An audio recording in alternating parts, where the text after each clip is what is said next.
Bonjour et j'espère que vous allez bien aujourd'hui. Alors continuons aujourd'hui avec le thème du mardi sur ce qu'est une conduite de changement. Et aujourd'hui, je vais vous inviter à oser, à vous lancer des défis.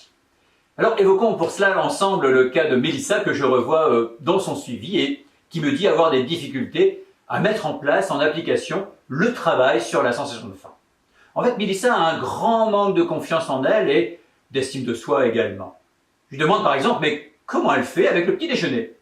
Elle me répond, je prends mon petit déjeuner tous les jours. Et je lui demande, mais avez-vous faim tous les jours? Et Mélissa me répond, non. Je lui demande, mais alors, qu'est-ce qui fait que vous prenez un petit déjeuner lorsque vous n'avez pas faim?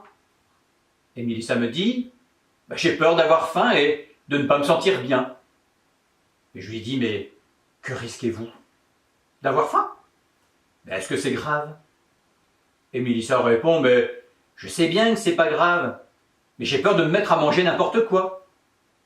Et là, je lui fais remarquer que ce n'est pas parce qu'elle prend son petit déjeuner tous les jours qu'elle parvient à maigrir. En fait, Mélissa n'ose pas.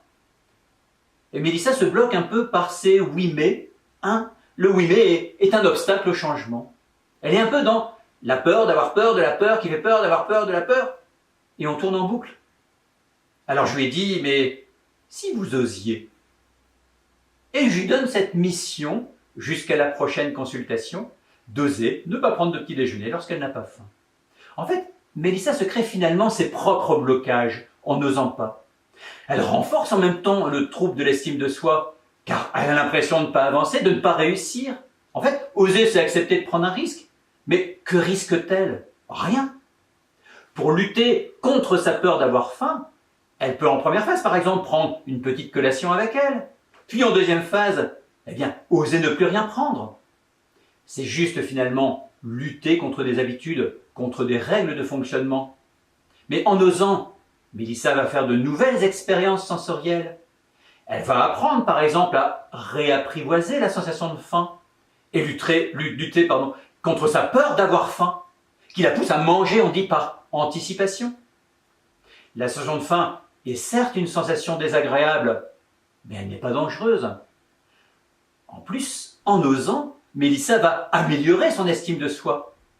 Bref, elle va commencer à entrer dans un cercle plus vertueux et casser son cercle vicieux dans lequel elle se trouve. Je n'ose pas, je n'agis pas, je ne réussis pas, je me sens nul. Et oser, c'est valable pour plein de choses. Comme je disais aussi à Mélissa qui n'ose pas aller à la piscine de peur du regard de l'autre. Je dis qu'aller à la piscine ne dépend pas de son problème de poids, dépend du regard qu'elle se porte à travers son filtre qu'est la mésestime de soi. Un nouveau défi, je lui dis, pourrait être d'aller à la piscine, d'oser aller à la piscine. Et voir comment vous pourriez vous sentir avec cela. Vous savez quoi? Elle l'a fait. Et elle s'est finalement rendue compte que personne ne la regardait. Mais finalement, comme elle s'est bien sentie avec le fait d'avoir osé. Alors la mission que je vous propose aujourd'hui, c'est de vous lancer vos propres défis et d'oser y aller. Allez, bonne continuation et moi je vous dis à demain.